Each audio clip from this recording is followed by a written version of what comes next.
Pagi ini saya di Semarang seru banget. Saya nggak kulineran, ini lebih seru dari sekedar jalan-jalan dan kulineran. Saya akan wawancara, saya akan ngikutin agenda seharian Gubernur Jateng Ahmad Lutfi.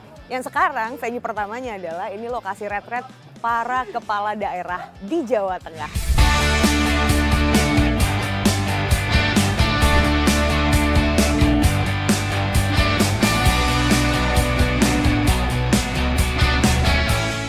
Alhamdulillah akhirnya saya bisa punya quality time sama Pak Lutfi hari ini. Bapak, semoga Bapak sehat-sehat, tapi pengen tahu apa kabar seorang Pak Lutfi Gubernur Jateng yang sudah melewati 100 hari masa pemerintahannya? 100 hari merupakan bentuk refleksi yang harus kita tindak lanjuti. Memang ada beberapa suatu peningkatan kinerja yang 100 hari itu bukan patokan dalam rangka kita bisa mengekspor di seluruh wilayah.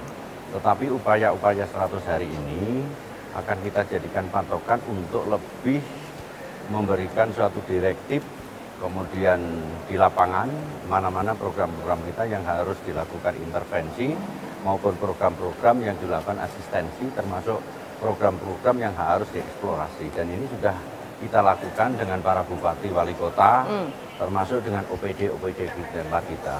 Karena kerja-kerja di Jawa Tengah ini tidak bisa one man show ya, kerja-kerja kita adalah kerja-kerja kolaboratif, kerja-kerja yang super tim. Jadi super tim itu antara provinsi dengan dinas, kemudian dengan para bupati wali kota, kerja-kerja bersama-sama. Intinya itu. Oke. Bapak ngerasa di 100 hari yang sudah lewat ini, prestasi-prestasi yang matters dan harus dikeluarkan ke publik sana nih, saya berhasil di Jateng ngerjain ini tuh apa, Pak? Satu, pendekatan pelayanan kesehatan di basis desa.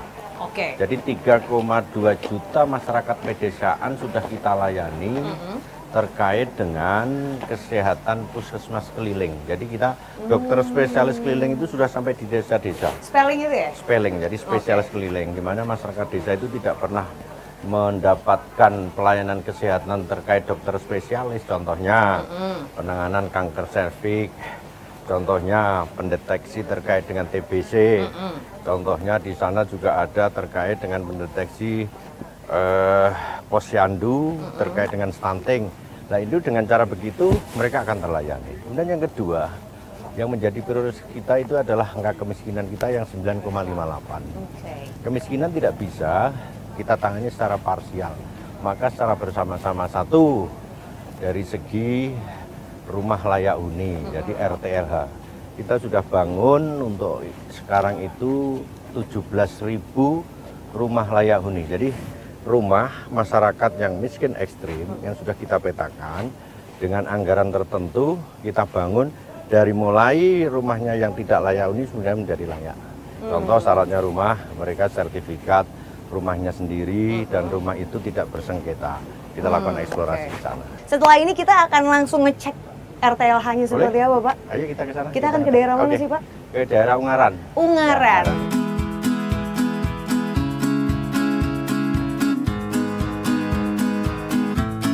Ini tadi Bapak sempat mention untuk pengentasan permasalahan kemiskinan ekstrim di Jawa Tengah dan juga perbaikan kehidupan warga ya Pak. Ada RTLH ini. Lebih jauh soal ini, Pak? Yang pertama, kemiskinan ekstrim di Jawa Tengah harus kita pangkas. Jadi secara umum Jawa Tengah itu kan 958 2024. Kita tidak bisa, kerjanya kita harus komparasi dan kolaborasi.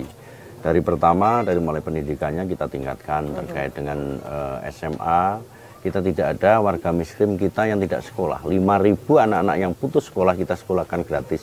Kita tempelkan kepada kemitraan sekolah swasta. Kemudian yang kedua, rumah layak huni ini perlu. Sehingga masyarakat kita yang miskin ekstrim yang datanya dari dinas sosial, kita lakukan intervensi 2025 itu 17.000 rumah layak huni. Untuk Kabupaten Semarang 371 termasuk rumahnya Pak Tono ini.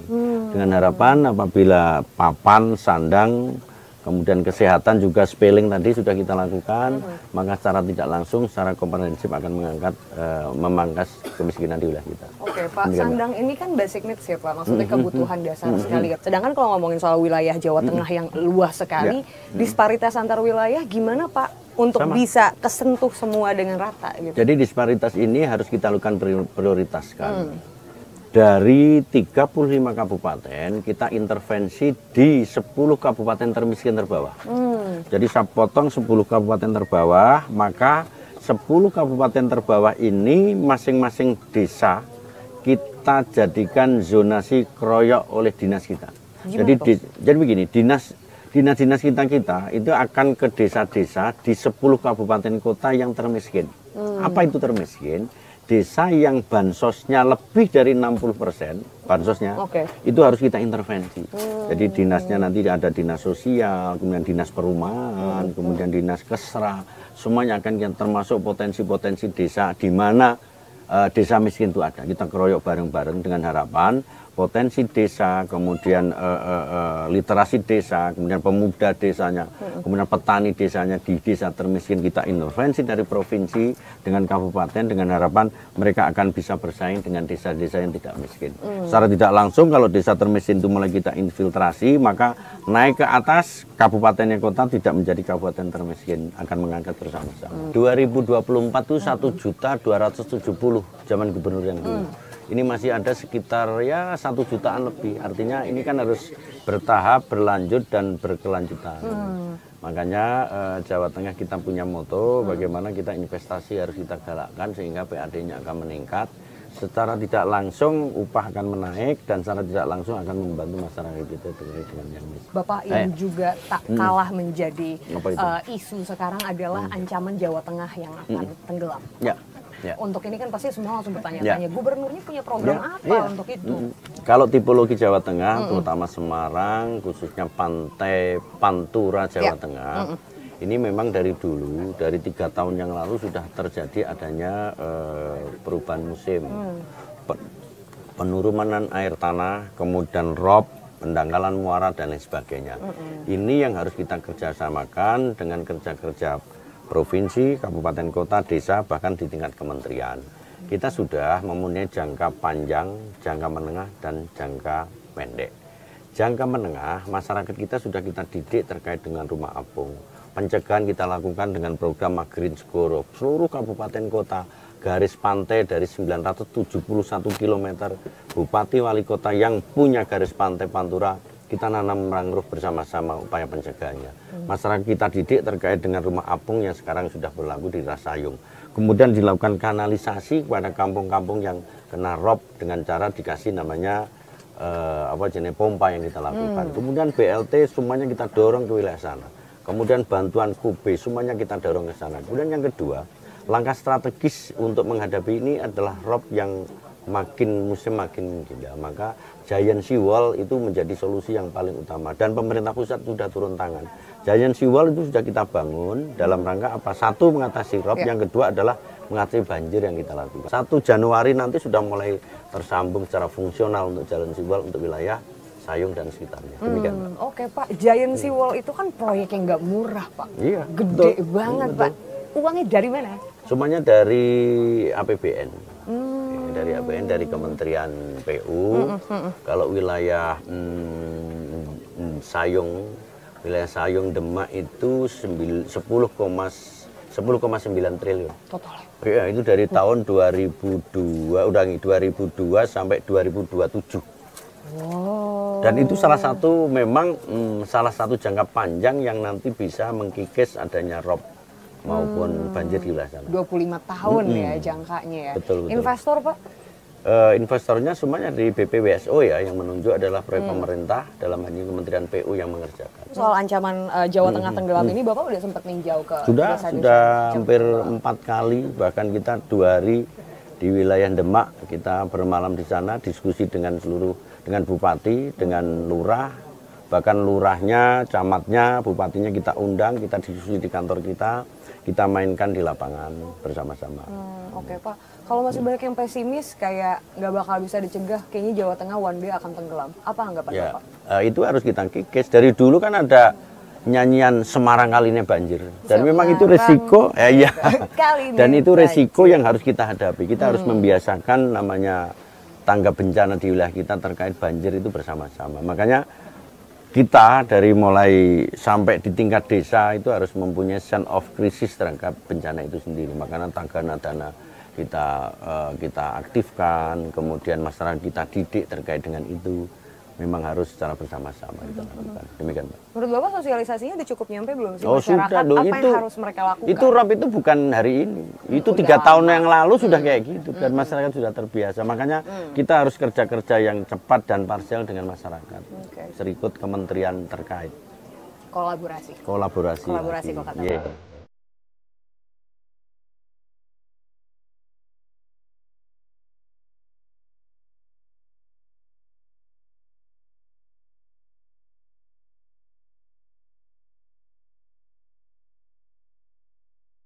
Kamu mau ikut ayah? Mau ikut? Nggak capek? Bener? Ikut ayah ke Jakarta. Main cuma dulu. Itu yang bener.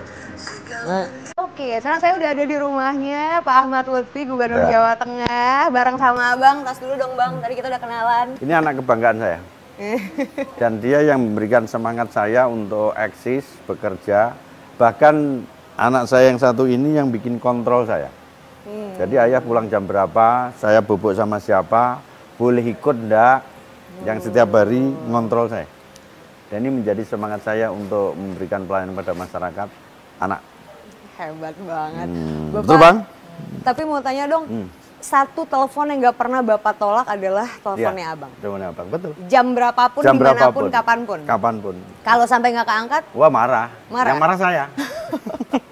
Abang pernah nggak Bang teleponnya nggak keangkat sama ayah? Tolak. Ditolak. Abang saya Yang ke keras. kamera dong, saya ke Sana. kamera dong. Halo. Abang hobinya apa sih Bang? Patroli. Patroli. Patroli. Patroli. Apa yang diliatin? Muter-muter Muter-muter. Muter-muter kemana aja biasanya? di komplek. Ngobrol terus nganterin ayah. Oh nganterin ayah. Tapi berarti kalau ayah kerja Abang sering ikut? Ikut. Ya, kadang-kadang ditinggal, betul kayak gitu. Kadang-kadang ditinggal. Kok ditinggal sih ayah? Ditinggal rangkaian. Tinggal rangkaian. Oh, Dia tinggal harus rangkaian. rangkaian. Oh. Harus dikawal kayak. Harus dikawal. Ditinggal. Oh, Abang kalau ayah lagi keluar, lagi kerja, Abang di rumah ngapain biasanya? Sekolah. Sekolah. Sekolah. Sekolah. Main? Terus ke mall enggak? Ke mall. Balap. Makan mie. Makan mie. Emang ada games makan mie? Enggak, mie itu wajib. Habis Oh, makan harus mie makan baru mie. main time zone. Oh gitu, Abang suka Balap, mie? balap mau. Balap mobil. Macam zone-nya balap mobil. Oh, wah aku kalau kesini lagi bawain Abang mie deh. Suka ramen? Mie-nya ramen apa mie biasa? Mie godok. Mie godok. Mie godok, wah kearifan lokal, mantap. Abang punya pacar katanya? Itu lah. Mandi sama aku. Oh iya? Siapa? Wulan sama aku. Oh Wulan temen aku. Pacar. Oh pacar. Wah pacar. Wow. Udah dikenalin belum?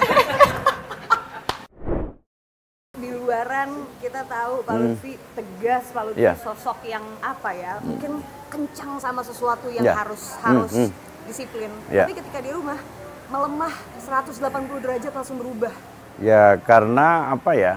Satu sisi kita untuk menjadi seorang leadership ya kita bisa menyelesaikan permasalahan sosial di wilayah kita. Kita harus selalu tampil dalam rangka memberikan pelayanan pada masyarakat baik itu secara kolektif maupun individu. Tetapi begitu di rumah maka suasana ini harus kita tampakkan terutama kepada anak. Jadi anak itu apapun yang kita terima adalah titipan yang harus kita rawat dan itu berkah untuk kita. Oleh karena itu kita sebagai orang tua ya apapun yang kita jalankan, bentuk tanggung jawab kita adalah representasi dari rumah dulu, baru kepada masyarakat. Dari rumah dulu baru berangkat ke masyarakat. Pak, tapi gimana kan sekarang Bapak makin sibuk. Bapak tugasnya banyak. Hari ini aku ikut kunjungan Bapak, kita aja capek banget. Gimana Pak Lutfi setiap hari harus mengalami hal itu gitu, kelilingan. Menjaga kestabilan anak-anak secara emosional di rumah karena nggak bisa bonding selalu sama ayahnya. Ya dia, saya kasih kegiatan macam-macam. Hari ini dia kegiatannya apa? Ke mall. Kadang-kadang saya temenin, kadang-kadang dia harus ke sekolah yang harus diantar, kadang-kadang dia bikin kegiatan dengan temannya, dan itu merupakan variasi dia lah untuk bikin suasana yang baru. Pak, tapi penasaran deh, kan untuk orang tua istimewa yang juga memiliki anak-anak istimewa gitu ya Pak, maksudnya mungkin rezeki dari Allah, Bapak punya abang, membesarkan abang, Dan mungkin ada hal-hal kecil apa sih yang bikin Bapak ngerasa bangga banget jadi orang tua? Saya bangga sekali pada saat anak saya itu bisa marah, kemudian bisa tertawa, bisa nangis. Ini suatu bentuk bahwa ada tanggung jawab yang harus kita perbaiki. Harus ada koreksi dari anak yang perlu adanya perhatian dari kita, meskipun dengan berbagai keterbatasan. Tetapi ini justru merupakan spirit untuk saya, untuk apa? Untuk lebih giat dalam rangka merawat anak.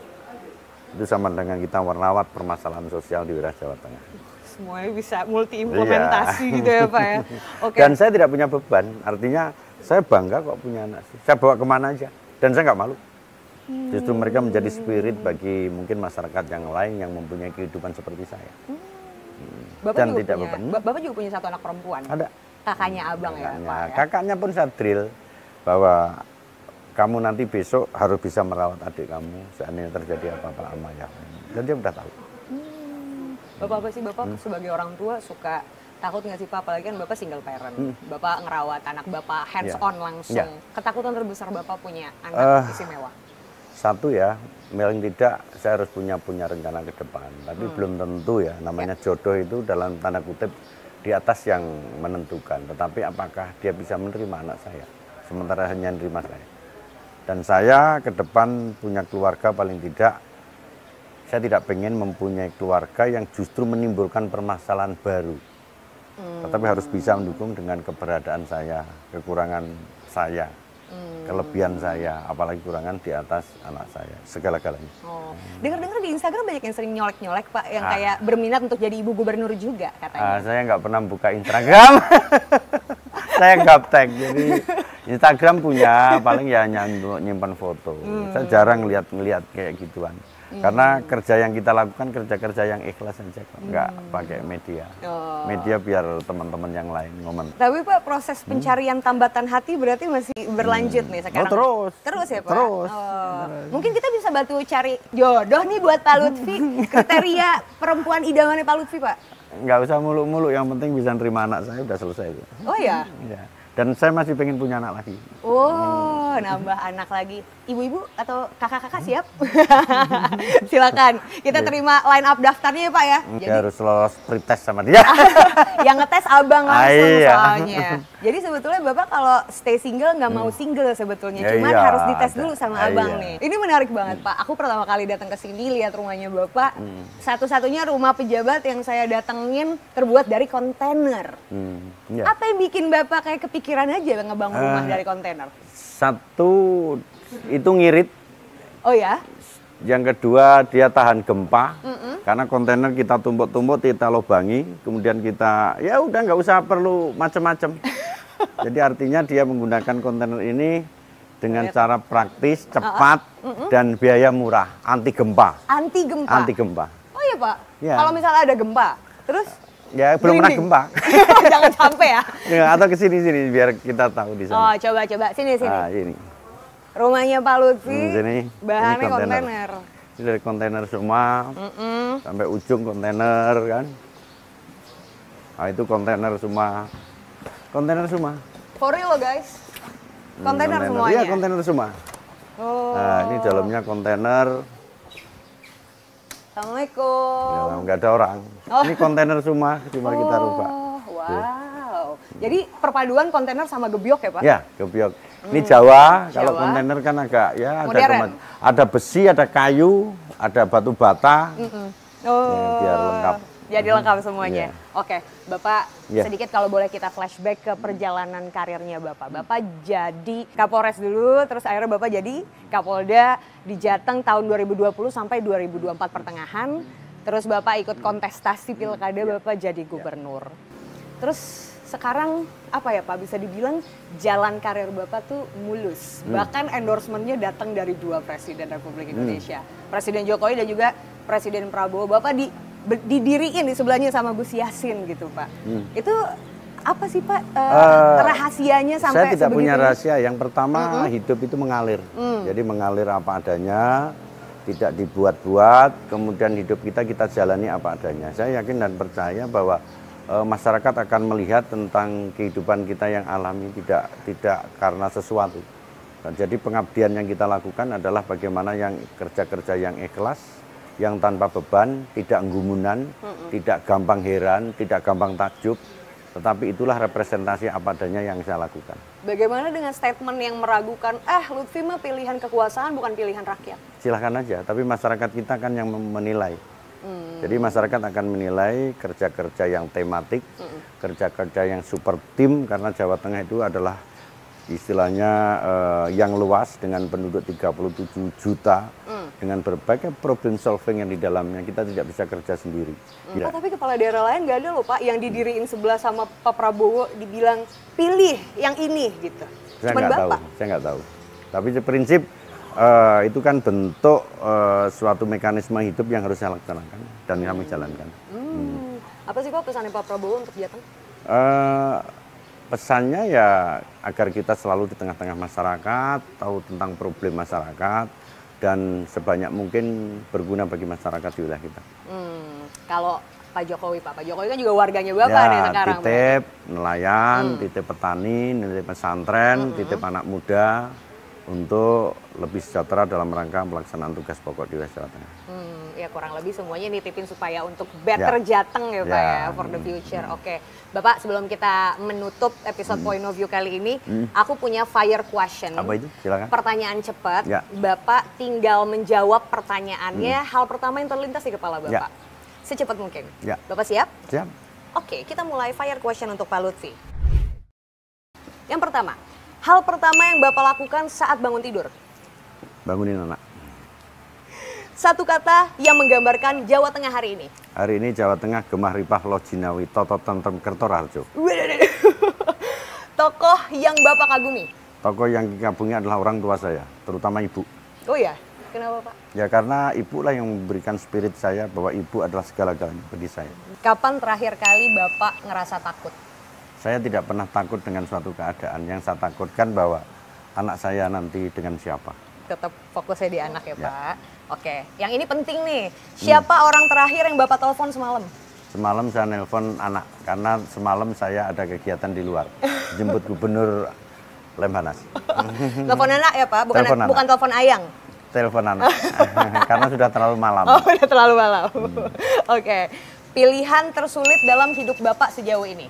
Sejauh ini pilihan saya tersulit adalah tidak bisa kita meninggalkan perintah dari siapapun yang merintah saya. Pasti saya laksanakan. Harus selalu dilaksanakan? Harus dilaksanakan. Oke, yang terakhir. Apa doa sederhana yang selalu Bapak panjatkan di setiap doa Bapak? Seorang pemimpin harus bermanfaat bagi orang lain. Terakhir banget, tetap stay di Jateng atau kalau ditarik ke pusat, pindah untuk jadi menteri misalnya, pilih mana? Kita menikmati aja apapun yang terjadi, nanti kita pikir kembali. Oh, berarti kesempatan masih terbuka. Iya. Pak Lutfi terima kasih banyak. Pak Tersun sangat Pak, terima kasih. Kalau gitu saya Aziza Hanum, sampai ketemu lagi di Point of View berikutnya. Bye-bye.